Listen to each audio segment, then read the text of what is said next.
Okay, we're on part 3 of Era 5 Study Guide. So question 11 is asking you what is sectionalism and give at least 2 examples and explain them. So sectionalism is the belief that your region or your area's needs are more important or are superior to the entire nation. Sectionalism, like nationalism, can be good and it can be bad. It can build up your region, but it can also tear down your region. And the 2 examples I'm going to use are 2 bad examples. So South Carolina is really upset about this tariff of abomination. And the tariff, if you look at the chart, it really did drive prices up really high. Remember, the South is only making raw materials. They're not doing any refined materials. So they're having to buy all their stuff that they would probably use on a regular basis. So the price of everything has gone up. And when cost of items goes up, you have less money at the end of the month for whatever else it is that you want to do. So instead of seeing this as a positive thing, because what the tariff is really doing is allowing the United States to build up by eliminating foreign competition. The South sees it as something that's very negative and something that is destroying them and their way of life. So South Carolina decides to nullify the tariff. They tell President Jackson that they're not going to collect the tariff, and if need be, they will leave the country if they have to. And so, remember, Jackson's going to get them to back down because he's going to force the issue. He does a force bill, and he ensures that South Carolina will pay it. But this is South Carolina kind of saying that their area is more important or has more needs than everybody else. Another really good example of sectionalism is slavery after a certain point. You know, everybody kind of ignores slavery. There's not really a big, strong abolitionist point until 1852. The North uses slavery just as much as the South because they're getting all that raw material from the South and they're using it in their factories. Whereas they're not using slaves in their factory, they're still using products made by slaves or items produced with slave labor. Okay. So slavery, the South called it a necessary evil because they say economically they need it. They do understand morally it's evil, but the entire nation is actually dependent on slave labor. This changes like by the 1840s because of these tariffs and things that will go on in the North. It will actually become more dominant, the factories, and you're not going to see slave labor being used there. So the North really dislikes slavery, particularly, by the time the 1840s are rolling around. By 1852, you're going to see more and more abolitionists growing thanks to Uncle Tom's Cabin. All right, question 12 is who's John C. Calhoun? He was a vice president under Andrew Jackson, and he is an important South Carolinian to know. He's actually been in just about every political, job you could think of. And he is the guy who's going to write the exposition and protest letter, which denounces the tariff of abomination, and he calls for South Carolina to secede. He says, look, we're going to nullify the tariff, and we're going to leave the United States if we actually have to. So if the government doesn't back down on this tariff, we're just going to go ahead and exit altogether. If you look at his portrait, he kind of looks shocked. And he probably does look shocked because Andrew Jackson said he's going to hang him. And if Jackson survived 122 duels, you probably want to run and hide, which is what Henry Clay did. All right, number 13. What does cotton is king mean economically for the nation? If you look at the maps, and we looked at them in our books, if you look at this, southern cotton production in the 1820s, here are areas that they're producing, but you only see one in South Carolina that's a major area of production. But by the 1860s, look at all these red areas now. And then the other areas are other production areas. So, not major, but they are producing it. When we say cotton is king, this is the wealth of our country is actually relying on cotton. If cotton does bad, the United States does bad. And this is what I say where the North is actually kind of going along with slavery, because if they aren't, they don't have an economy either.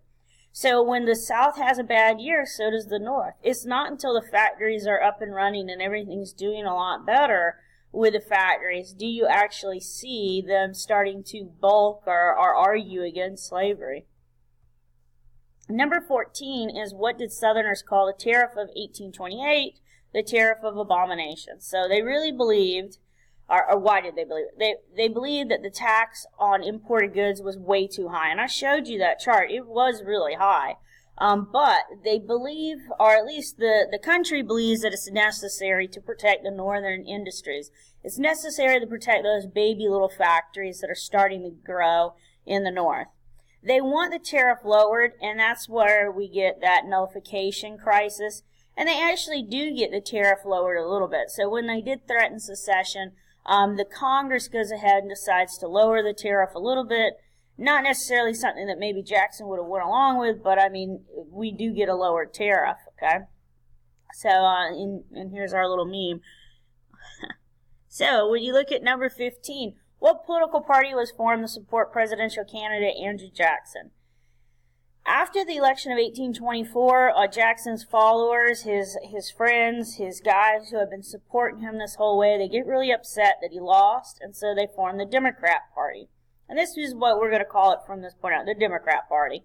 So the Democrat Party is the older of our two-party system. But if you look at this election, you see the electoral vote at 38% are 99 votes for Jackson.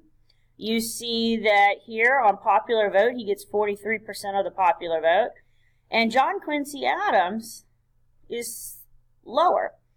But the Electoral College works this way. You have to have a majority of the actual total votes available in order for you to go ahead and be the president. And because Jackson doesn't have the majority, the election is going to go to the House of Representatives. And the House of Representatives at the moment is led by Henry Clay, that great compromiser. And see, look at what Clay's won.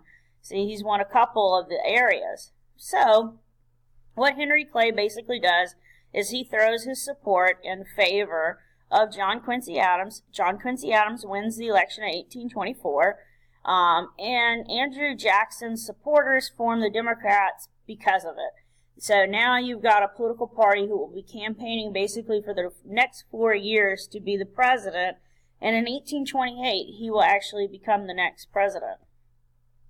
So question 16 is, what political party was formed in opposition to Jackson? And it's really formed because of the bank and tariff policies, and it's the Whigs. So the Whigs created this great political cartoon. Here's King Andrew I. He got born to command. You know, he's got a veto power in his hand. He's stepping on the United States Constitution. This is not a flattering picture of a president. We don't see a president as a king, a dictator, an authoritarian ruler. So this is not very nice. So the Whigs are actually a short-lived political party, but they will be here in the United States for a little bit. They'll get a president, and then eventually they'll kind of merge into the Republican Party that will form in the 1850s. And here's old Jackson on the $20. Of course, he's getting replaced now, but he is on the $20. 17 is, who is associated with the spoils system, and what is it? Andrew Jackson is going to use the spoils system. Basically, in the spoils system, is to the victor goes the spoils. So when Jackson wins the presidency, all those people who form that Democrat Party, all those people who have come up with him over the years, he rewards them with government jobs. And, I mean, this could be good, this could be bad. You know, you could be giving a job to somebody who is not qualified for the job. But just because they supported you in your campaign, they actually get the job. So you might have a guy who can't add 2 plus 2, but yet he's going to work in the Department of Treasury. That's not good. Everybody should know 2 plus 2 without pulling out a calculator. But this is to the victor goes the spoils. This is like modern day kind of like pork barreling with the government. Question 18 is, what is the nullification crisis? How did President Jackson react to it? So we've been talking a little bit about it in the previous slides. So South Carolina nullifies the Tariff of Abomination. They say, we're not going to collect it, President Jackson, you can't make us. Probably not the comment to say that, guy. And they threaten to leave the United States. This fancy word secede is kind of equivalent of a divorce. The The United States is a marriage. We're a marriage of all these states together. And this one state says we want a divorce. Well, Jackson and Lincoln, they're going to say the same thing. There ain't no such thing as a divorce in the United States. But they do threaten to secede. Jackson decides to do a President Washington and say, hey, if I got to ride down there with the United States military, so be it. And, this is a guy who is kind of one of those, people who's good at fighting. So when someone says that to you and they've survived 120-something duels and, he is kind of considered the butcher of the Seminoles and all this stuff that's going on with Jackson's past, you probably should back down. But Jackson passes a force bill stating that he would enforce the tariff with military power if necessary. And he actually tells all those people, you want to actually nullify my tariff. You don't want to go along with it, Johnson County. I will personally fine you and hang you publicly at the closest tree. And so why Jackson's doing this force bill, Congress goes kind of behind his back, and they negotiate a deal with South Carolina, and they lower the tariff. This is a very important lesson to learn here. South Carolina cried and cried and cried, and they cried secession. Congress gave them what they wanted. They lowered the tariff considerably, and South Carolina backs down. They will try this again following the election of 1860. They will cry and cry and cry that the election is unfair, that presidential-elect Abraham Lincoln didn't win their state, so they don't have to recognize him as a president. And they nullify the election, and they think that they're going to get their way. This is why you can't treat them like this. They're like a spoiled child. You just taught them a very powerful lesson that threatening the word secession, just saying that, will get the United States government to bow down to South Carolina. That's a kid getting a parent to bow down, and that's not how this is supposed to work. So 19, what political event did the political cartoon King Andrew I refers to? It's the bank. So President Jackson, when he comes onto the presidency, he wants to be the champion of the common man, and his mission is to destroy the bank. So what he does, the Second National Bank, is he takes out federal money from the bank, and he deposited it into what we call pet banks or state banks. Banks weren't regulated like they are today. So back then, if the bank closed the next day after you put $100,000 into it, oh well. It's not like today where the federal government actually regulates the banking system. Back then, all this federal money that gets put into these shaky state banks, a lot of them start to collapse. They start to close for business. And when they close for business, they're taking federal money with them. And it really causes an economic issue in the years to come. It's not going to be under King Andrew or President Andrew's presidency. It'll actually be under the next guy. And this is what, historians always try and get you guys to understand. It doesn't matter what the president does sometimes, like why he's in office. You're not going to know all the effects. You might not know all the effects for 10, 20 years after the president has left. So just looking at what they do the 4 or 8 years they're in office, it's not enough. You have to look at the long-term effects of their policy. So question 20 is what happened to the economy as a result of President Jackson's bank policies? It declined. It actually caused a panic or a recession. Jackson's bank policy caused the United States to have a shaky economy in the years to come. It doesn't happen during his presidency. It happens under the next guy. And that's where, you sometimes, you inherit great things and sometimes you inherit the problems of the other guy. 21 is which group of people benefited the most from the reforms of the 1830s and 1840s. It's really the white middle class that gets the most help. Reform movements are normally done by middle class people. They don't always help out poor people because it's the middle class that has the most leisure time or most available time to actually go out there and do these kind of reforms. So it doesn't help the immigrants working in the factories. It doesn't really help the slaves. It just helps the white middle class.